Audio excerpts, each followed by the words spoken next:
یہ جو جینے کی امنگ ہے نا یہ اپنوں سے پیدا ہوتی ہے۔ بچے اپنے آپ کو اتنا عقل مند اور زیادہ وہ گوگل کی وجہ سے دانا سمجھنے لگے ہیں کہ وہ اپنے کسی بڑے کی بات کو غور سے سننے کے لیے تیار بھی نہیں۔ جتنے بچوں کے بریک فیل ہیں سب سے پہلے والدین متاثر ہوتے ہیں۔ کیسے ہو سکتا ہے کہ میاں بیوی لڑ رہے ہوں، درمیان میں 2-3 سال کا بچہ ہو، نظر آ رہا ہو دونوں کو، دونوں اس کو کچل رہے ہوں۔ بسم اللہ الرحمن الرحیم جی، السلام علیکم ورحمۃ اللہ وبرکاتہ۔ آپ سب کی آمد کا بہت بہت شکریہ، کیونکہ یہ ایک سیشنز کی سیریز تھی اور آج اس کا 4تھ سیشن ہم نے رکھا ہوا تھا، جو کہ پہلے کسی ڈیٹ پہ پلان کیا گیا، لیکن کچھ وجوہات کی بنا پہ دوبارہ ایک نئی ڈیٹ ڈیسائیڈ کی اور آج ہم سب اکٹھے ہو گئے۔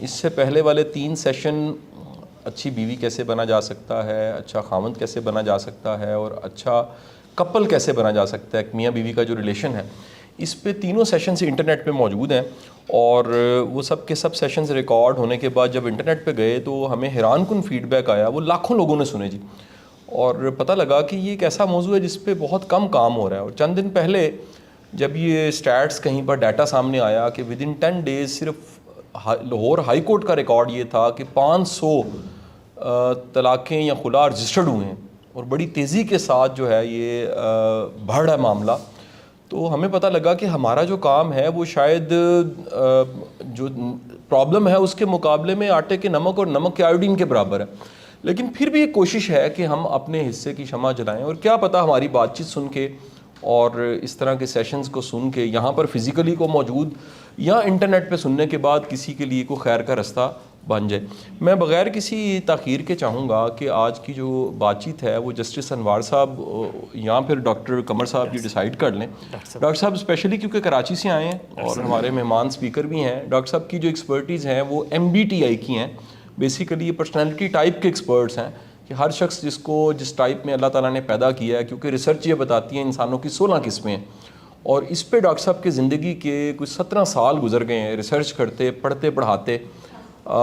چند دن پہلے یہ دبئی کچھ عرصہ رہے ہیں، وہاں پڑھا کے آئے ہیں، اور آج کے ہمارے 2-3 دن کی یہاں مصروفیت کے بعد ڈاکٹر صاحب نے دوبارہ دبئی چل جانا ہے، اور ان کے بے شمار ادارے ایسے ہیں جو ان کے علم سے، ان کی چیزوں سے فائدہ اٹھا رہے تھے۔ میں ڈاکٹر صاحب سے یہ جاننا چاہ رہا تھا اور میں نے موضوع یہ اس کا منتخب کیا تھا کہ جو بوڑھے ہیں وہ، اور جو بوڑھوں بزرگوں کے ساتھ ہم بچے ہیں، ہم یہ بزرگوں کا ہمارا ریلیشن اور ہمارا ازدواجی رشتہ اور بزرگوں کے ساتھ یہ ریلیشن یہ کیسے اچھے سے چلا سکتے ہیں، اس پہ ڈاکٹر صاحب بات چیت کریں آپ۔ جی السلام علیکم۔ ٹو بی ویری آنیسٹ میری اتنی اوقات نہیں ہے، لیکن میں جو بھی میری سمجھ ہے میں ضرور اس پہ کنٹریبیوٹ کروں گا کہ بزرگوں کے بارے میں تو ہم نے یہی پڑھا کہ ان کو والدین کو اف نہ کرو، اور اگر اس سے بھی کوئی چھوٹا حروف ہوتا تو اللہ اس کو بھی منع کر دیتے۔ ہم اگر سوسائٹی کو انٹرنیشنلی اگر ہم عالمی طور سے دیکھتے ہیں تو بڑی ایک ڈفرینٹ ہمیں سچویشن نظر آتی ہے، اور اولڈ ایج یا بزرگی ایسی چیز ہے جس سے ہر انسان نے وہاں تک گزرنا ہے یا وہاں تک پہنچنا ہے، تو ہر ایک پہ یہ وقت آنا ہے۔ میں کل بھی کسی سے بات کر رہا تھا تو میں یہی کہہ رہا تھا کہ انسان کی روح شاید بوڑھی نہ ہو، لیکن جسم کے بڑھاپے کو آپ روک نہیں سکتے، ہے نا۔ سائنس زیادہ سے زیادہ آپ چلو 50 سال میں احساس نہیں ہوگا تو 60 سال میں ہو جائے گا، 60 میں نہیں ہوگا تو 70 میں ہو جائے گا، بچت نہیں ہے۔ تو اخلاقی تربیت جو ہے وہ ہمارے پاس موقع ہوتا ہے جب ہمارے بچے چھوٹے ہوں تو ہم ان کی اخلاقی تربیت ایسی کریں کہ وہ جب بڑے ہوں تو ان پہ وہ، ابھی میں کراچی میں تھا تو ایک اپنی بہن کے یہاں جانا ہوا تو وہ کریم سے جانا ہوا، تو وہ بڑا سیدھا سا آدمی لگ رہا تھا کیپٹن نا، تو ہم سب کا یہ خیال تھا، پوری فیملی بیٹھی تھی کہ یہ بہت ہی بیچارہ کوئی انوسینٹ سا آدمی ہے، بہت ہی لو IQ۔ پھر وہ اچانک کھلا کہنے لگا میں نے مانچسٹر یونیورسٹی سے BE کیا ہے پتہ نہیں کار مینوفیکچرنگ میں، پھر میں نے کوئی شلم برگر کوئی کمپنی ہے UK میں، کہنے لگا وہاں ایز اے پروڈکشن یا پروڈکٹ ہیڈ میں نے کتنے سال ڈیوٹی کی ہے, نوکری کی ہے, 18 لاکھ میری تنخواہ تھی. کہتے ہیں میری ماں نے بس مجھے ایک فون کیا, کہا کہ بیٹا آ جاؤ, بس اس اتنا کہنے لگا. میں نے پھر کچھ اور دیکھا نہیں, میں نے سب کچھ ریپ اپ کیا اور میں ادھر آ گیا. اور میں یہاں کریم چلا رہا ہوں, اور اللہ نے مجھے اتنا دے دیا ہے کہ یہ تو خیر وہ کسی اور وجہ سے چلا رہا تھا, تو خوش تھا بہرحال بہت. تو ایسے بہت سارے واقعات ہمارے خاندان میں ہیں جس کی وجہ جو ہے وہ صرف تربیت ہے. اگر وہ تربیت ہم لوگوں کے ہاتھ میں ہوتا ہے کہ ہم بچوں کی وقت پہ صحیح تربیت کر دیں, تو وہ بچے پھر, اس لیے اللہ نے بچوں کو یعنی ذمہ داری کہا کہ وہ ذمہ داری ہیں ہماری. تو میں تو یہی اس کو سمجھتا ہوں کہ یہ ہماری ذمہ داری ہے کہ ہم اپنے بچوں کو, اپنے چھوٹوں کو وقت پہ صحیح تربیت دے دیں. ورنہ میں نے ایسے بھی بچے دیکھے جو ماں بے ہوش ہے, ماں بیمار ہے, بلا رہی ہے, مگر وہ ماں کے ہر چیز بیچ کے جو ہے وہ چلا گیا, اور وہ نوکروں کے ہاتھ میں ہے ماں, یا یعنی عجیب عجیب حالات ہم نے یہاں دیکھے. تو مجھے تو ایک ہی اس کا سلوشن نظر آتا ہے کہ اس کا اخلاقی, اگر ہم بچپن میں بچوں کی صحیح تربیت کر دیں, اور کوئی حل ہے ہی نہیں اس کا. یعنی بڑھاپا, اولڈ ایج جو ہے وہ اللہ تعالیٰ نے سورہ یاسین میں اللہ نے کہا نا, ہم جب کسی کو بڑھاپا دیتے ہیں تو اس کو ایسا کر دیتے ہیں جیسے بچپنے میں انسان ہوتا ہے نا, تو بالکل ہی اس کو کمزور کر دیتے ہیں. تو یہ تو اللہ نے کہہ دیا ہے کہ اس سے تو بچت ہے نہیں. تو میں نے ہاسپٹل میں بہت سارے ایسے کیسز دیکھے کہ جو بچے اپنے والدین سے, یا جو چھوٹے اپنے والدین سے بہت اٹیچ ہیں, وہ کس طرح سے ان کی کیئر کرتے ہیں.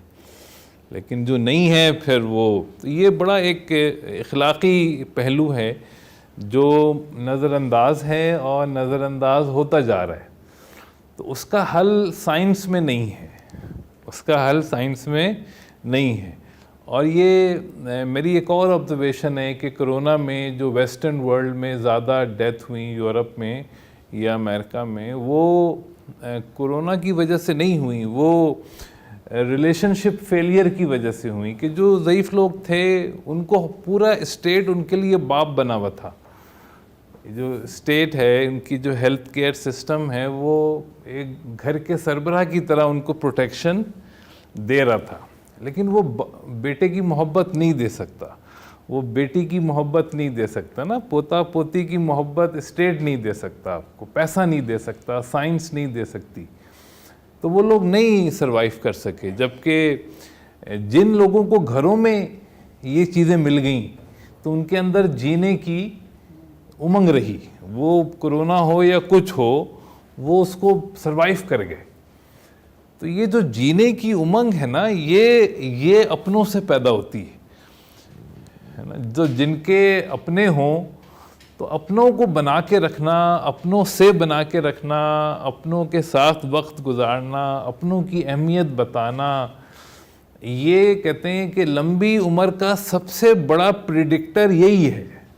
یعنی آپ جو نشہ کرنا ہے کریں, اس سے زیادہ خطرناک یہ بات ہے کہ آپ لوگوں سے ناطہ توڑ لیں. اگر ہم پریڈکٹرز آف لانگیوٹی دیکھیں, تو اگر آپ کے اپنے آپ سے جڑے ہوئے ہیں تو کوئی نشہ آپ کا کچھ بگاڑ نہیں سکتا. آپ کے اندر کی جو امنگ ہے وہ آپ کو زندہ رکھتی ہے. تو اور اس چیز کو لانے کے لیے یعنی جو ہمارے اخلاقی اقدار ہیں, جو اخلاقی باتیں ہیں, اس سے بڑھ کے جو ہے وہ, اور میرا خیال ہے یہ ایک ذمہ داری بھی ہے ہم لوگوں کی کہ ہم یہ چیز اپنے معاشرے کو دیں.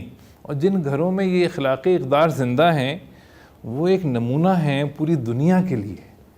کیونکہ دنیا جس طرح اخلاق سے دور ہو رہی ہے, اخلاق ناپید ہو رہے ہیں, تو یہ بڑا خطرناک ایک ماحول ہے کہ ہم کس طرف جا رہے ہیں, ہے نا. بزرگوں کی قدر جو ہے جس طرح سے کم ہو رہی.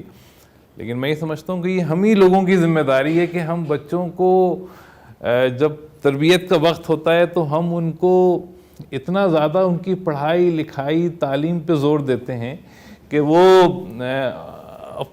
پیسہ تو بہت کما لیتے ہیں, لیکن وہ اخلاق نہیں سیکھ پاتے، ہے نا، وہ دین نہیں سیکھ پاتے. تو جس کی وجہ سے بعد میں وہ پیسے سے تو اتنا ڈر جاتے ہیں کہ پیسہ نہیں ہوگا تو کیا ہو جائے گا. وہ یہ نہیں سوچتے کہ اگر ماں ناراض ہو گئی تو کیا ہوگا، باپ ناراض ہو گیا تو کیا ہوگا، کسی بزرگ کو ہم نے اگر ناراض کر دیا تو اللہ کتنے ناراض ہوں گے تو کیا ہوگا. تو یہ چیزیں ہمیں جو ہے وہ ہمیں یہ ہماری ذمہ داری ہے کہ ہم بچوں کو سکھائیں. اور جہاں تک یہ سائیکالوجی ہے، صحیح ہے انسان مختلف ہیں، مگر یعنی یہ سائنس کا موضوع نہیں ہے نا. یعنی ماں باپ جیسے بھی ہوں ان کو اف نہیں کرنا ہے، لاجک ہے ہی نہیں اس میں نا، یعنی کوئی عقل کا سوال ہی نہیں. اف سے چھوٹا لفظ ہوتا تو اللہ نے کہا میں اس کو بھی منع کر دیتا. تو یعنی یہ ہے ہی نہیں کہ بس جو وہ کہہ رہے ہیں وہ بس اف، کوئی آپ نے بحث ان سے نہیں کرنی ہے. تو یہ چیزیں بچوں کو سکھانا یہ تربیت ہے، اور یہ مشکل کام ہے. میں بھی اس دور سے گزر رہا ہوں، تو میں چاہتا ہوں یہ چیزیں اپنے بچوں کو سکھاؤں، لیکن مشکل ہوتا ہے. لیکن ایک ہی چیز مجھے سمجھ آتی ہے کہ میں کر کے دکھاؤں ان کو. تو جب میں نے کر کے جو مجھ سے بس میں ہوا وہ میں نے کیا تو میں نے دیکھا اس کا سب سے زیادہ امپیکٹ آیا کہ جب میں نے اپنے بڑوں سے جو کیا تو میرے بچوں نے وہی سیکھا. اچھا جو میں نے ان کو بولا وہ کچھ سیکھا کچھ نہیں سیکھا، لیکن جیسا میں نے کیا انہوں نے اس کو فالو کیا. تو بہرحال یہی میرے سمجھ میں یہی آتا ہے. تو بہت شکریہ آپ لوگوں کے وقت کا، جزاک اللہ. بسم اللہ الرحمن الرحیم. میں بھی چونکہ فاؤنڈیشن میں آج میزبان کی حیثیت سے بھی بیٹھا ہوں. میں تو یہاں آتا ہوں 1-2 دن کے لیے مختلف جوڑوں کے ساتھ. میرا ایک آپ کو پتہ ہی ہے، جو لوگ جانتے ہیں، کہ ایک چھوٹا سا پروجیکٹ ہم نے شروع کیا تھا آسک کے نام سے، ASK، آؤ صلح کریں. اس میں بہت اہم سوال ہے، چونکہ آپ زیادہ تر میرے ہم عمر لوگ یا مجھ سے چھوٹے، شاید مجھ سے کچھ بڑے بھی 1-2 بیٹھے ہیں. سوال یہ ہے کہ میں جب ریٹائر ہوا ہوں یا کوئی بھی چیف جسٹس جب ہائی کورٹ سے ریٹائر ہوتا ہے تو اس کے لیے بہت ایک جو اٹریکٹیو کام ہے وہ یہ ہے کہ وہ اپنی وکالت چمکا سکتا ہے بہت اچھی، اور اس کے علاوہ اس کے لیے کچھ جابز آلریڈی دھرے ہوتے ہیں گورنمنٹ کے پاس کہ کوئی جج ریٹائر ہوگا تو ہم اس کو فلاں جگہ پہ کوئی کسی ادارے کا چیئرمین لگا دیں گے، کچھ اس کے کام لیں گے مفید. لیکن جب میں عدالت میں تھا تو ایک بہت مشکل سوال میرے سامنے تھا کہ جب بچے آتے تھے میرے پاس، ہر روز کچھ کیس آتے تھے، ایوری ڈے. یہ ہائی کورٹ کی ایک روٹین تھی میرے پاس کہ ارجنٹ کیسز آتے تھے جس میں لوگ یہ شکایت لے کے آتے تھے کہ مجھ سے میرے بچے چھین لیے ہیں میاں نے یا بیوی نے، یا بہت کم کیسز میں کسی اور نے میرے بچے کو چھین لیا مجھ سے. تو وہ میں بچوں کو جب بلاتا تھا میاں بیوی کے سامنے تو ایک قانونی مجبوری تھی یہ سوال کرنے کی کہ اگر بچہ بڑی عمر کا ہے، 10 سال سے زیادہ ہے، 7 سال سے بھی زیادہ بچے اگر میچور ہیں، تو ان سے پوچھیں کہ انہوں نے اب خود کیا سوچا ہے کہ وہ ماں کے ساتھ جانا چاہتے ہیں یا باپ کے ساتھ جانا چاہتے ہیں. یہ تو لڑ پڑے آپس میں، اب ان کی یا تو طلاق ہو گئی یا ہونے والی ہے یا علیحدگی ہوئی ہے.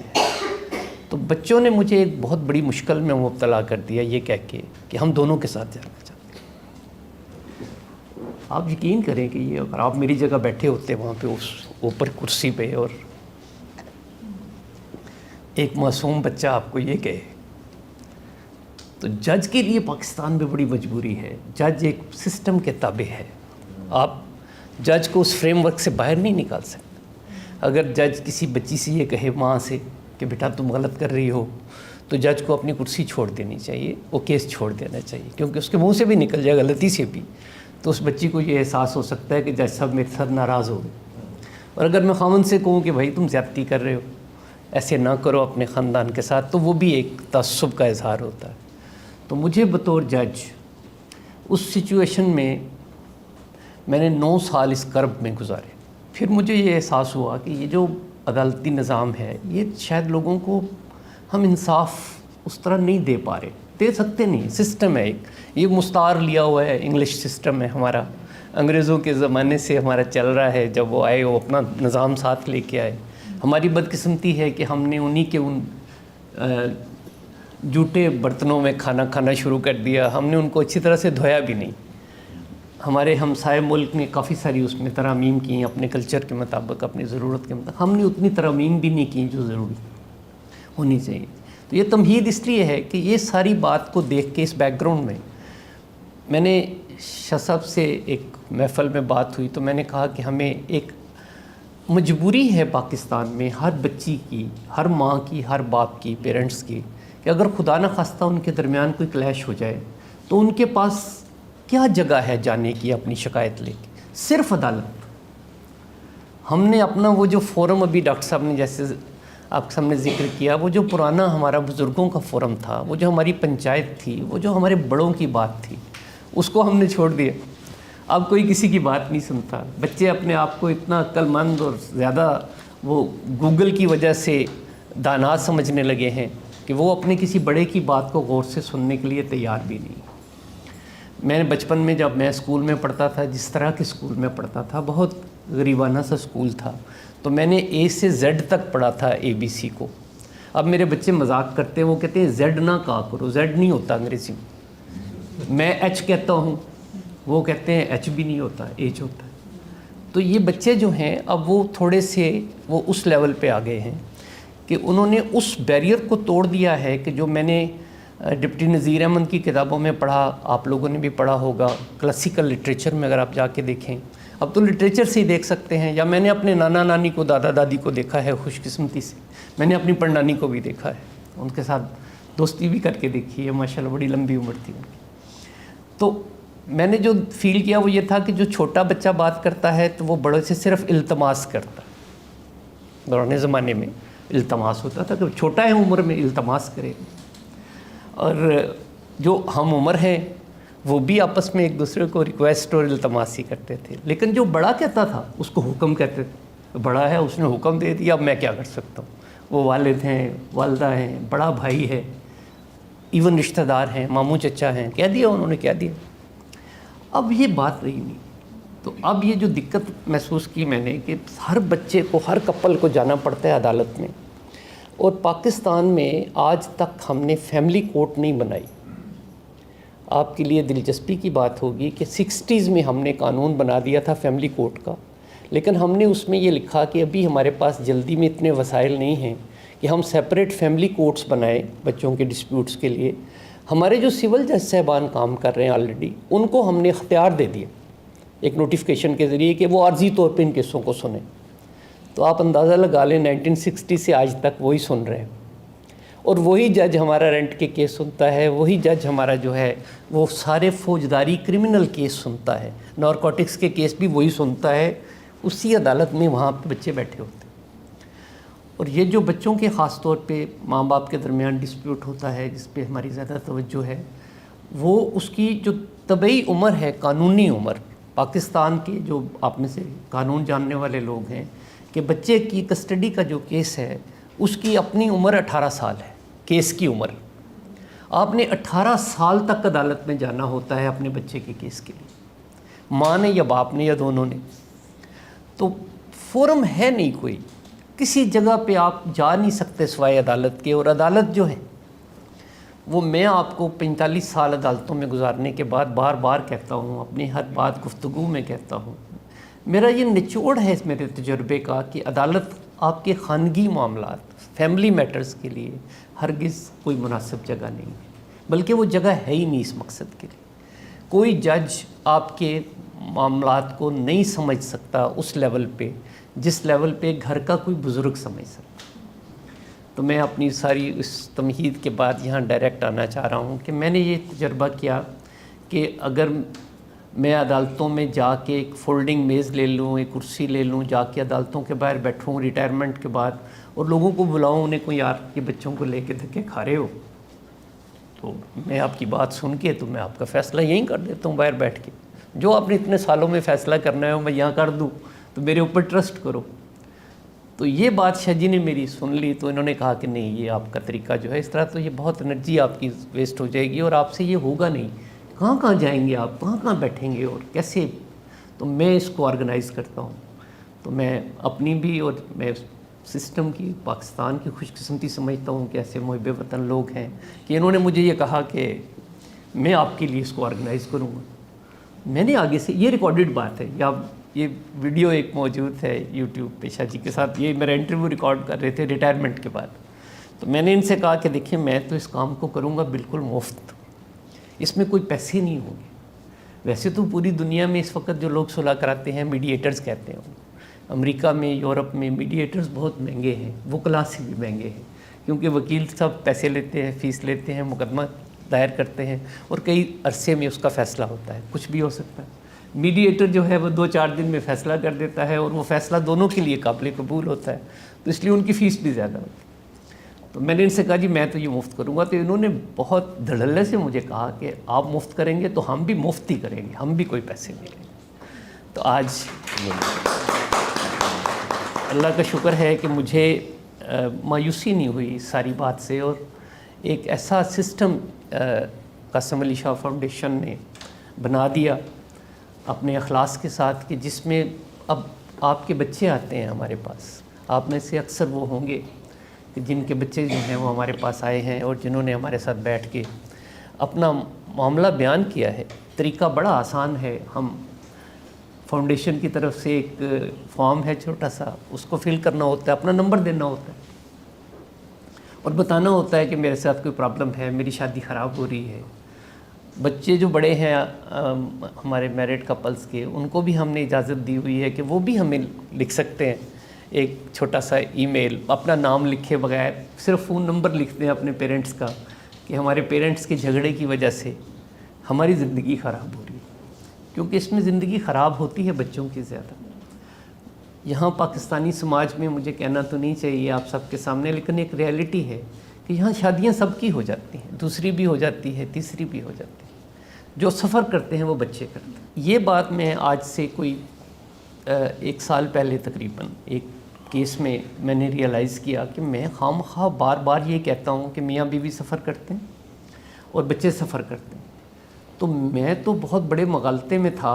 ایک بابا جی نے آ کے میرا مسئلہ بالکل الٹا کے رکھ دیا. پتہ چلا کہ بچوں سے بھی زیادہ نانی نانا اور دادی دادا جو ہیں وہ متاثر ہیں. وہ باقاعدہ 4 بوڑھے لوگ جو ہیں وہ ان بچوں سے بھی زیادہ، میاں بیوی سے بھی زیادہ متاثر ہیں. وہ واقعہ آپ کے سامنے میں نے شیئر بھی کیا ہوا ہے. پھر مختصراً آپ کو بتا دیتا ہوں کہ ایک لڑکا تھا تو اس نے آ کے مجھے کہا کہ صلح میں نے کرائی بڑی مشکل سے. ان کا 2 سال سے عدالت میں کیس چل رہا تھا میاں بیوی کا، تو ان کی صلح ہو گئی. 2 بچے تھے اس کے، بچے ماں کے ساتھ رہ رہے تھے. تو جب میں نے ان کو رخصت کرنا تھا تو میں کوشش کرتا ہوں کہ میں پیرنٹس کو لازمی بلاؤں دونوں کی، کیونکہ کوئی صلح نہیں ہوتی گھر میں جب تک بزرگوں سے نہ ہو. اور بزرگوں سے صلح کرانے میں ایک جو سب سے بڑا مسئلہ ہے وہ یہ بھی ہے میرا کہ میرا یہ یقین ہے اور اب یہ ایمان ہے، اتنے بے شمار کیس کر کے ہزاروں مقدمات میں بچوں کے ساتھ ڈائلاگ کر کے، کہ جتنی خرابیاں ہیں ہمارے معاملات میں زندگی میں، اس میں ماں باپ کی بد دعا کا بہت گہرا اثر ہے. تو جب ماں باپ آتے ہیں تو ان کو میں ان کی منت سماجت کرتا ہوں کہ ان کی صلح ہو رہی ہے تو یہ صلح تبھی پائیدار ہوگی اگر آپ ان کو معاف کر دیں. تو وہ ایک بچہ تھا تو اس کو جب صلح ہوگی تو اس کی بیوی نے مجھے ایک بات کہی. اس نے کہا جی کہ میں جوائنٹ فیملی میں رہتی ہوں تو میری جو ایک بڑے بھائی کے میرے خامند کی بیوی ہے وہ ہر روز وہ آئس کریم والا آتا ہے باہر تو اپنے بچوں کو آئس کریم لے کے دیتی. میرا بڑا دل چاہتا ہے کہ میں بھی اپنے بچوں کو آئس کریم لے کے دوں، تو لے کے نہیں دے سکتی، خرچہ نہیں دیتا مجھے. بڑی جنون بات تھی اس کی. میں نے اس سے کہا، میں نے کہا دیکھو بیٹا میں نے تمہاری صلح کرا دی ہے، اب آپ گھر جا رہے ہو تو آپ یوں کرو کہ آپ اپنی بیوی کو خرچہ لکھ کے دے دو، اور میری فرمائش پہ میں نے تم سے پوچھ لیا ہے تمہاری کتنی انکم ہے، کیا کام کرتے ہو، 10,000 روپے اس کو دیا کرو اور نہ پوچھا کرو کہاں خرچ کرتے. وہ بچہ اڑ گیا. اس نے کہا نہیں جی میں تو لکھ کے نہیں دیتا. پھر اس میں بہت بڑا وہ ایک دلچسپ بات اس میں موڑ آیا. جب بچے کو میں نے انسسٹ کیا تو اس نے مجھے کہا جی کہ آپ کو پتہ نہیں ہے مجھے پھنسا رہی ہے. میں نے کہا نہیں پھنسا نہیں رہی، میں آپ کو کہہ رہا ہوں. کہتے جی آپ کو قانون کا نہیں پتہ. وہ مجھے نہیں جانتا تھا میں چیف جسٹس ہوں. تو میں نے اس بچے سے کہا، میں نے کہا نہیں اگر آپ نے یہ نہیں لکھ کے دیا تو میں آپ کی بیوی کو آپ کے ساتھ نہیں بھیجوں گا.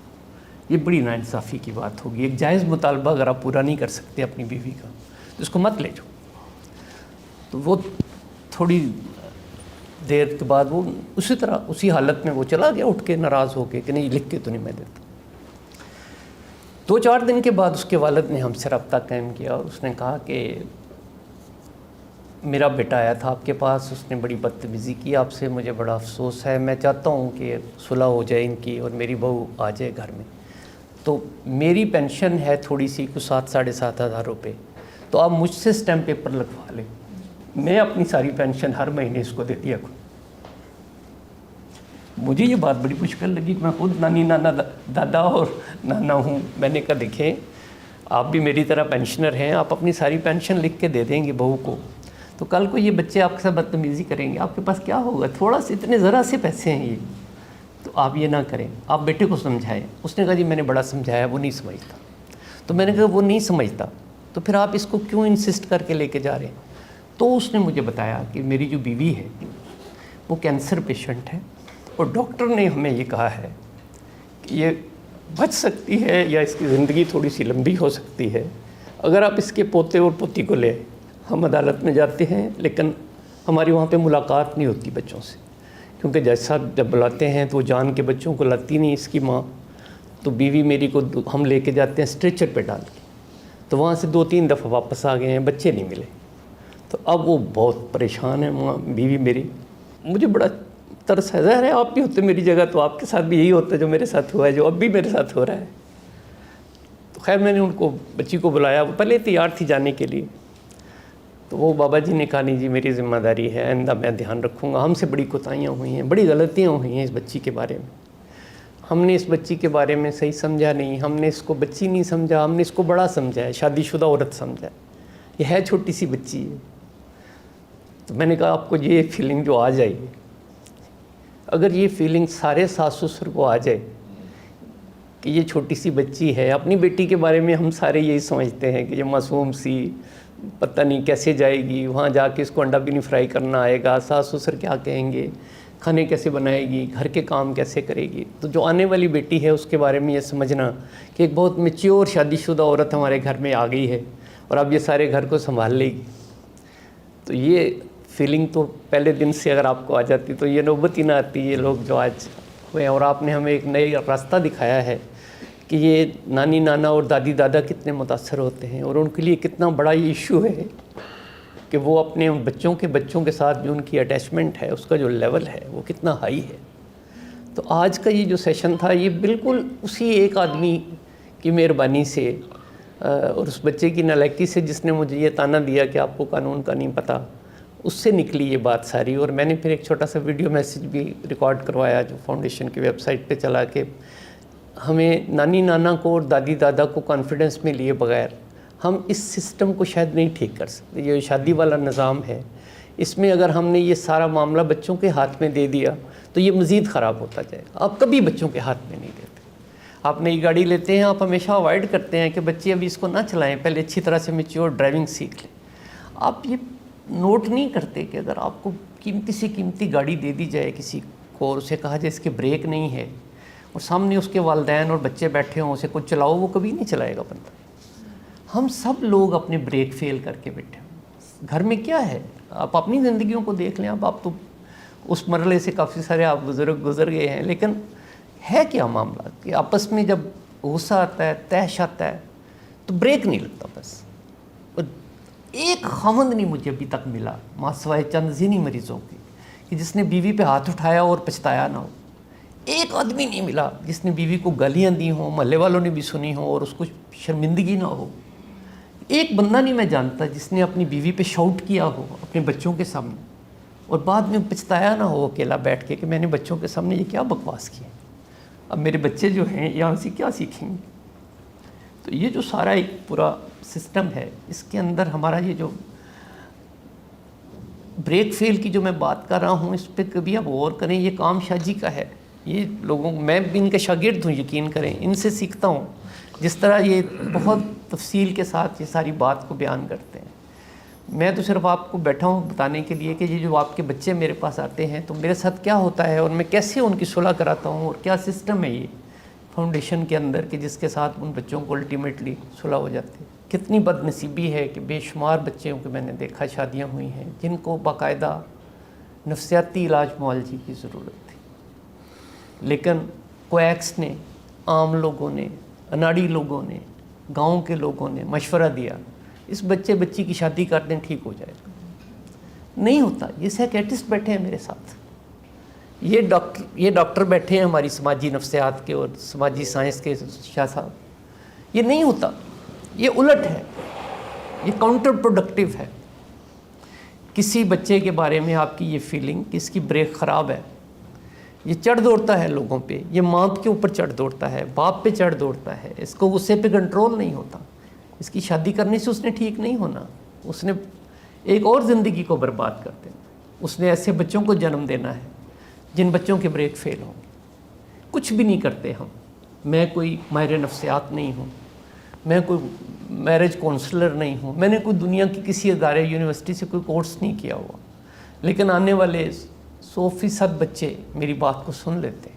اگر میرے پاس کوئی علم ہے تو وہ شاید اخلاص کا ہے، اور بچوں کے ساتھ جب بات ہوتی ہے اور ان کو کچھ بھی نہیں کرتے، میں کہتا ہوں کہ فاؤنڈیشن کا دفتر جو ہے جہاں بچے ہمارے ساتھ بیٹھتے ہیں یہ ایک لیبارٹری ہے، شاید آپریشن تھیٹر ہے، میں صرف ان کے غصے کا کیل نکالنے کی کوشش کرتا ہوں، اور وہ کیل نکالنا مجھے بہت مشکل لگتا ہے جو ماں باپ نے بر وقت نہیں نکالا اور اس کو زنگ لگ گیا، مشکل ہو گیا۔